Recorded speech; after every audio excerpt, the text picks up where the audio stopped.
लगे, ब्रह्मा जी के पास में गए, कहने लगे हे ब्रह्मा जी, भगवान शंकर का विवाह हमने इसलिए कराया था ताकि तारकासुर नामक राक्षस का वध हो सके। लेकिन पहली बात तो वो विवाह कर ही नहीं रहे थे। अब उन्होंने विवाह किया तो माता को लेकर के गुफा में अदृश्य हो गई। ब्रह्मा जी कहने लगे तुम चिंता मत करो, तारकासुर का वध करने के लिए माता पार्वती के साथ भोले बाबा ग्रस्त सुख में लीन है, संतान उत्पत्ति करने में लगे हुए हैं। देवताओं ने कहा ब्रह्मा जी हम ज्यादा दिन इंतजार नहीं कर सकते, ये तारकासुर हमें मार डालेगा। सभी देवता ब्रह्मा जी के पास आए हुए थे, सब इकट्ठे होकर के नारायण के पास में गए और नारायण के साथ सभी देवता कैलाश पर्वत पर उस गुफा के बाहर आ गए, जिस गुफा में भगवान शंकर मां पार्वती रति सुख में डूबे हुए थे। देवताओं ने बड़े नम्र निवेदन के साथ विनती की कि देव देव महादेव जगतपते नरोत्तमं मम कष्ट निवृत्ते करोते मदेवो महेश्वरः। देवताओं ने महादेव की स्तुति की और इतनी सुंदर विनती की, नम्र निवेदन जब महादेव के कानों में पड़ा, उसी समय महादेव से रहा नहीं गया और उस गुफा से बाहर निकल आए। माता पार्वती गुफा के अंदर है। महादेव ने बाहर निकल करके देखा कि ये देवता यहाँ क्यों आए हैं। भगवान पूछने लगे हे ब्रह्मा, हे नारायण, तुम सब यहाँ कैसे आए? ब्रह्मा जी ने कहा हे भोलेनाथ, हम पर कृपा करो, हम दीन हैं, हम दुखी हैं। ये तारकासुर नामक राक्षस हमको मारना चाहता है और हम चाहते हैं कि जल्दी से आपका पुत्र उत्पन्न हो और इस तारकासुर का वध करे, क्योंकि तारकासुर को श्राप मिला हुआ था कि भगवान शिव का पुत्र ही उसका वध कर सकता है। भगवान शिव कहने लगे देवताओं में इसी कार्य में लगा हुआ था, लेकिन तुम सब यहाँ आ गए, तुमने बहुत बड़ी गलती करी। अब तुम सावधान होकर के मेरी बात सुनो। उस समय भगवान शिव का तेज श्रृंखलित हो रहा था। शिव कहने लगे कि मेरे तेज को धारण करने की हिम्मत कौन से देवता में है, मेरे तेज को धारण करो। उस समय अग्निदेव वहां खड़े हुए थे। अग्निदेव ने भगवान शिव के तेज को धारण किया, पान कर गए, पी गए। माता पार्वती बाहर निकल करके आई। माता पार्वती ने देखा ये देवता यहाँ आकर के खड़े हो गए, बड़ी क्रोधित हुई और माँ पार्वती ने सभी देवताओं को श्राप दे दिया कि देवताओं, तुम अपने क्षणिक मात्र सुख के लिए भूल गए कि मैं महादेव के साथ रति सुख में संलग्न थी और तुमने हमारे रति सुख में आकर के बाधा डाली है। मैं तुम सबको श्राप देती हूँ कि आज के बाद तुम्हारे कभी भी कोई संतान नहीं होगी। माता पार्वती ने देवताओं को श्राप दे दिया। उसके बाद देवताओं के कोई भी संतान नहीं हुई। 33 कोटि थे और 33 कोटि ही रह गए। भगवान शिव का तेज अग्निदेव ने पान किया। अग्निदेव के पान करने से सभी देवता गर्भवती हो गए। ब्रह्मा, विष्णु, इंद्र, यम, कुबेर, वरुण, अरुण सबके सब गर्भवती हो गए। अब आप पूछेंगे महाराज क्यों हुए? तेज का पान तो अग्निदेव ने किया था। अग्नि कौन है? अग्निदेव सभी देवताओं का मुख है। जब भी हम देवताओं को भोग लगाते हैं, भगवान को भोग लगाते हैं, तो हम अग्नि के अंदर ही भोग लगाते हैं। जब भी हम भगवान के नाम से मंत्र उच्चारण करके देवी देवताओं को आहुति देते हैं, तो अग्नि के अंदर डालते हैं और वो देवताओं के पास पहुंच जाते हैं। अग्निदेव सब देवताओं का मुख है, इसलिए अग्निदेव के तेज पान करने से, तेज धारण करने से सभी देवता गर्भवती हो गए। और जब गर्भवती होने के बाद उन्हें कष्ट होने लगा तो सब देवता दौड़ करके महादेव जी के पास आए, प्रार्थना की कि हे देवादिदेव, हे जगतपति, हे महादेव, हम बहुत दुखी हैं, हमारी इस दुख से निवृत्ति करिए, हमें इसे छुटकारा दिलाइए। भगवान शिव ने देवताओं को कहा कि देवताओं, मेरा कहना मान करके तुम इस तेज का गमन कर दो। इस तेज का गमन करने से तुम्हारे जो प्राण संकट में है वो बच जाएंगे, तुम दुखी नहीं होगे। सभी देवताओं ने भगवान शिव की बात मानी और अब जो तेज धारण कर रखा था सब देवताओं ने तेज का गमन कर दिया संकल्प कर। लेकिन अग्निदेव ने तेज को गमन नहीं किया। अब अग्निदेव के गर्भ के अंदर शंकर भगवान का तेज विराजमान है। अग्निदेव भी बड़े परेशान हुए, महादेव के पास में आए, कहने लगे प्रभु मुझे भी इस दुख से निवृत्ति दिलाइए, मैं भी बहुत दुखी हूँ, बड़ा कष्ट हो रहा है। महादेव कहने लगे हे अग्निदेव तुम जाओ और किसी श्रेष्ठतम स्त्री सुलक्षणा देवी के गर्भ में इस तेज को डाल दो। अगर कोई सुलक्षणा स्त्री होगी, सुलक्षणा नारी होगी, वही इस तेज को धारण कर सकती है। माघ मास के अंदर ब्रह्म मुहूर्त में सुबह 4:30 बजे का समय सप्तऋषि की पत्नी, सप्तऋषियों की 7 पत्नियां नदी में स्नान करने के लिए गई। बहुत कड़ी सर्दी पड़ रही थी। स्नान करके जब वो नदी से बाहर निकली तो उन्हें सर्दी लगने लगी और ठंड के कारण वो कांपने लगी। तभी उन देवियों ने देखा कि वहां कुछ दूरी पर अग्नि जल रही थी। देवियों ने अग्नि को देखा तो उन्होंने सोचा कि चल कर के अग्नि के साथ अगर हम तपें तो हमारी ये ठंड शांत हो सकती है। उनमें एक सप्तऋषि में से एक ऋषि की पत्नी थी जिसका नाम था अरुणावती। अरुणावती ने मना किया कि हे देवियों, हे ऋषि पत्नियों, ये देवताओं की कोई चाल हो सकती है, वरना ऐसे बेहद वन में नदी के किनारे इस समय अग्नि किसने जलाई होगी, इसलिए तुम वहां मत जाओ। वो देवियां नहीं मानी। अरुणावती मान करके अपने आश्रम को वापस चली गई और 6 ऋषि पत्नियां उस अग्निदेव के पास चली गई और अग्निदेव के चारों तरफ बैठ गई, अपने आप को अग्निदेव से के तेज से सेकने लगी। और उसी समय अग्निदेव के प्रभाव से वो 6 की 6 ऋषि पत्नी गर्भवती हो गई। ऋषि पत्नी जब गर्भवती हुई और अपने अपने ऋषियों के पास अपने अपने आश्रम पर आई तो ऋषि बड़े कुपित हुए और दुखी होते हुए ऋषियों ने अपनी पत्नियों का त्याग कर दिया। ऋषि पत्नियां महादेव के पास में गई, जाकर के प्रार्थना की हे देवादिदेव हमें इस संकट से मुक्त कीजिए कैसे भी।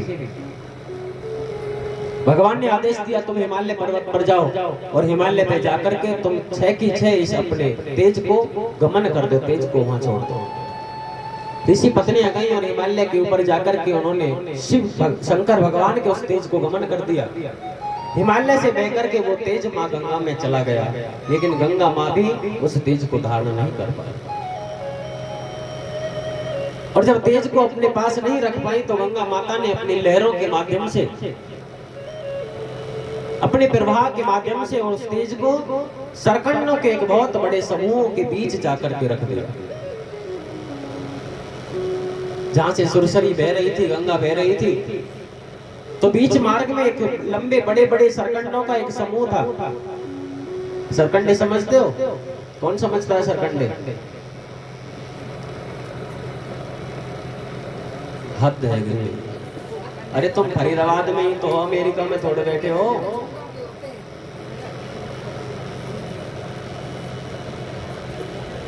चलिए कोई बात नहीं, अब यहाँ है भी नहीं सरकंडे जो तुमको दिखाऊं कैसे होते हैं।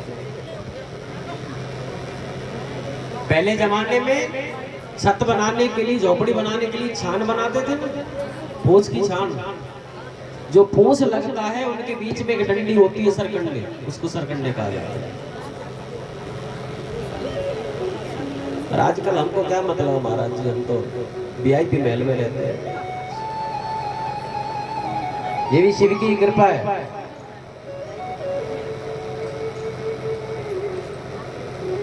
आज सुबह एक माता जी आई और वो कहने लगी महाराज जब हम यहाँ आए थे तो हमारे पास कुछ भी नहीं था। भगवान की ऐसी कृपा हुई कि मेरी गवर्नमेंट जॉब लगी और आज भगवान की कृपा से मेरा खुद का मकान भी है, सब कुछ अच्छा चल रहा है। मैं भगवान की इस कृपा को कैसे चुकाऊं। और वो माता हमारी कथा को शायद तीसरी बार सुन रही है, यहाँ बैठी हुई है, नाम में नहीं होगा। तो ये गोविंद की कृपा है, जो भी आपको मिला है जीवन में ये भगवान की कृपा है, इसलिए भगवान का बार बार शुक्रिया किया करो, बार बार धन्यवाद किया करो। माँ गंगा ने शंकर भगवान के उस तेज को सरकंडों के समूह में लाकर के एकत्रित कर दिया और उसी समय वहां पर एक बहुत विशाल पर्वत बन गया। उस तेज का एक विशाल पर्वत बन गया जो अंतरिक्ष को छूने लगा। भगवान शिव ने देखा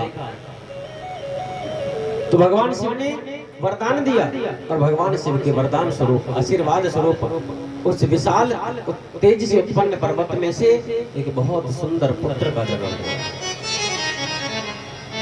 जब उस बालक का जन्म हुआ,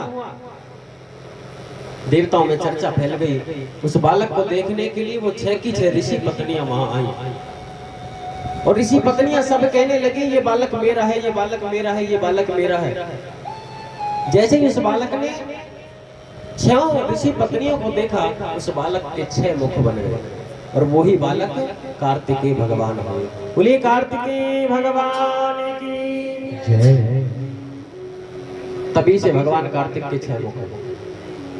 आप देखते हो ना शिव परिवार के अंदर, अच्छा बहुत से भक्त इसको ब्रह्मा जी कहते हैं, वो ब्रह्मा जी नहीं, वो कार्तिक। अच्छा शिव परिवार की एक और खास बात आपको बताऊं, कौन कौन जाता है शिव मंदिर? धन्य है। क्या होगा रे तुम्हारा? शंकर भगवान के मंदिर भी नहीं जाते तुम? 30% हाथ उठ रहे।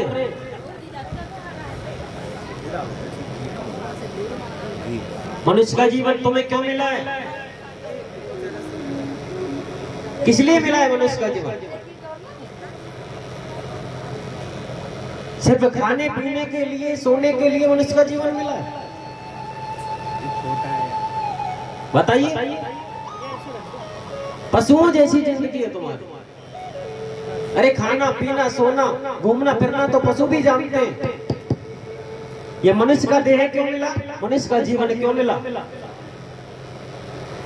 आज तक आपने इस बात को कभी विचार नहीं किया? कभी अपने आप से ये प्रश्न नहीं किया कि मैं कौन हूं, मैं क्यों इस पृथ्वी पर आया? बड़े दुर्भाग्य की बात।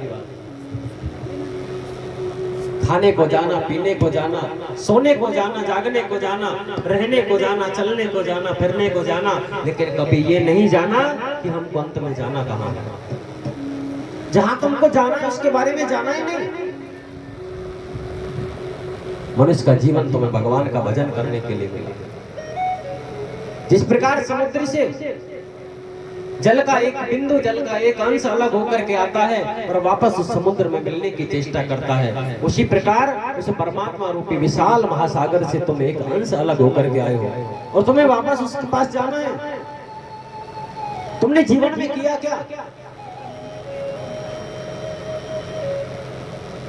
जब तुम्हारा बुलावा आएगा, अंत समय आएगा ना, और जब यमराज के दूत तुमको पकड़ने के लिए आएंगे, जब तुम्हारी अकल ठिकाने आएगी, तब तक तुम नहीं समझोगे।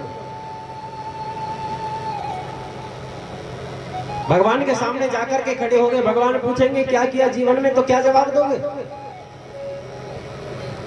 कि हम शंकर भगवान के मंदिर भी नहीं गए। इस जीवन में ऐसे कर्म करो कि जब तुम गोविंद के सामने जाओ तो आंखें उठा करके नजरों से नजर मिला करके कह सके कि हे प्रभु, मैंने पूरे जीवन आपका भजन किया, आपका स्मरण किया।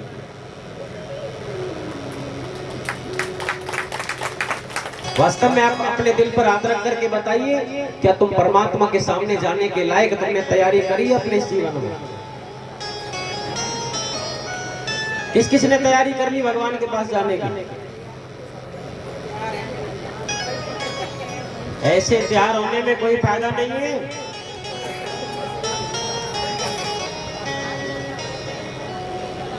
ध्यान से सुनिए, सभी ध्यान देंगे। एक छोटा सा प्रसंग सुनाऊंगा, 3 मिनट का, ज्यादा नहीं। और ये प्रसंग हो सके तो आज चलते चलते आपका जीवन बदल दे। सुबह तो हमको जाना ही है राधे राधे बोल करके, और टाटा बाय बाय तो मैं कहूंगा नहीं, तुम्हारी तरह इंग्लिश तो पढ़ा हुआ नहीं हूं। एक राजा था, उस राजा के 3 मंत्री थे। राजा ने अपने तीनों मंत्रियों को एक एक थैला दिया और थैला देकर के उनसे कहा कि तुम वन में जाओ, बगीचे में जाओ और बगीचे में जाकर के इस थैला को ताजे ताजे फलों से भर करके लाओ। तुम्हारे पास पूरा 100 मिनट का समय है। अगर 100 मिनट में ये थैला ताजे फलों से भरकर नहीं लाए तो तुम्हें दंड दूंगा।